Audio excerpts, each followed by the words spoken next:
हमारे YouTube channel में आप सभी का स्वागत है। शिव पुराण में आज आप लोग जानेंगे शिव और सर्प के अबूझ रिश्ते के बारे में। भगवान शंकर जिसके आराध्य हों या फिर अगर कोई साधक भगवान शंकर का ध्यान करता है तो उनके बारे में कई भाव मन में प्रस्फुट होते हैं। जैसे कि भगवान शंकर त्रिशूल लिए साधना पर बैठे हैं, उनका तीसरा नेत्र यानी त्रिकुटी बंद है, उनकी जटाओं से गंगा प्रवाहित हो रही है, उनका शरीर समुद्र मंथन के समय विषापन करने की वजह से नीला दिख रहा है।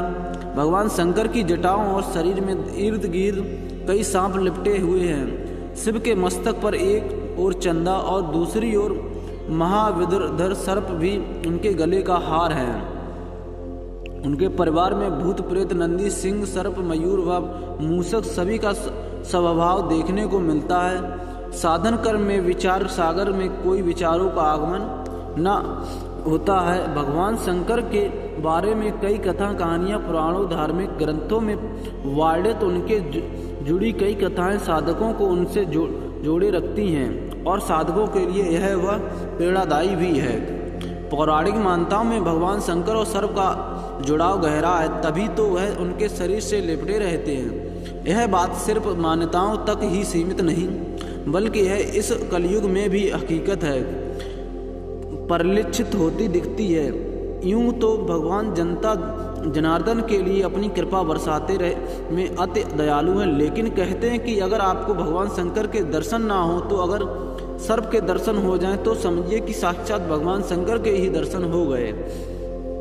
हम चल रहे हैं राजस्थान के माउंट आबू में। माउंट आबू राजस्थान का इकलौता हिल स्टेशन है जो अर्धकाशी में कहलाता है। पौराणिक मान्यताओं और पुराणों के मुताबिक माउंट आबू अर्धकाशी इसलिए कहलाता है क्योंकि भगवान शंकर के 108 छोटे बड़े मंदिर हैं। दुनिया की इकलौती ऐसी जगह है जहां भगवान शंकर उनकी शिवलिंग भी नहीं बल्कि उनके अंगूठे की भी पूजा होती है। माउंट काबू में अलचड़ल दुनिया की इकलौती ऐसी जगह है जहां भगवान शिव के अंगूठे की पूजा होती है। भगवान शिव भी सभी मंदिरों में तो उनके शिवलिंग की पूजा होती है, लेकिन यहाँ भगवान शिव की अंगूठे की पूजा होती है। यहीं पर एक मंदिर है पांडव गुफा के करीब, जहाँ के बारे में कहा जाता है पांडवों ने अज्ञातवास के दौरान कुछ समय यहाँ बिताया था। शिव मंदिर में बीते सोमवार को भगवान शंकर को जल और दूध से नहलाने पहुंचे श्रद्धालुओं को लगा जैसे भोले एक विशालकाय नाग के रूप में प्रकट हो गए। मंदिर भोले की जय जयकारों से गूंज रहा था। शिवलिंग पर जल विश्व पत्र भाग धतूरा फूल आदि चढ़ाए जाने का क्रम जारी था। तभी एक विशालकाय सर्प न जाने कहां से आकर शिवलिंग से लिपट गया। इस नाग का आकार लगभग 6 फीट था। इस बीच कुछ लोगों ने डरते शिवलिंग पर जल चढ़ा भी अर्पित किया, लेकिन नागराज कई घंटों तक शिवलिंग से लिपटते रहे। सावन का दूसरा सोमवार और शिवलिंग पर जल चढ़ाने का सिलसिला चलता रहा। इस बीच नाग की अटखेलियां भी जारी रही। वह कभी शिवलिंग के ऊपर बैठता तो कभी शिवलिंग के चारों तरफ लिपटकर बैठ जाता।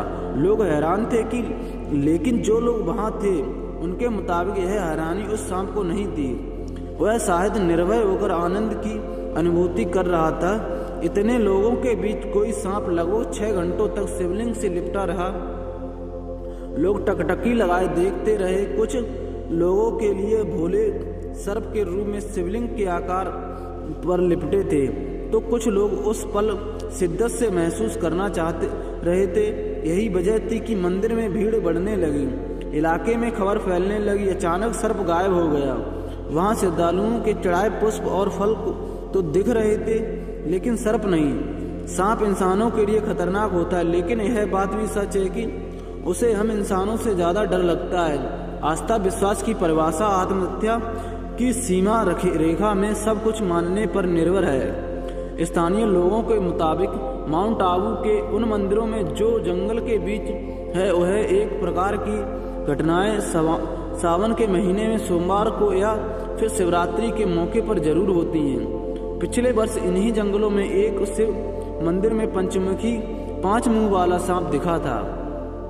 ये घटना सिद्ध करती है कि शिव शिवलिंग और सर्प का गहरा नाता है। यह रिश्ता इंसानी समझ से परे है। क्यों, क्या माने क्या न माने, यह हमारे विवेक पर निर्भर करता है। कुछ लोगों के लिए यह भोले का रूप हो सकता है तो कुछ के लिए कोरा है कि हजारों की भीड़ में एक साथ 6 घंटे शिवलिंग से कैसे लिपटा रहा, वह भी फूलों के जयजयकारों के बीच, मंदिरों में बजती घंटियों के बीच भी लिपटा रहा।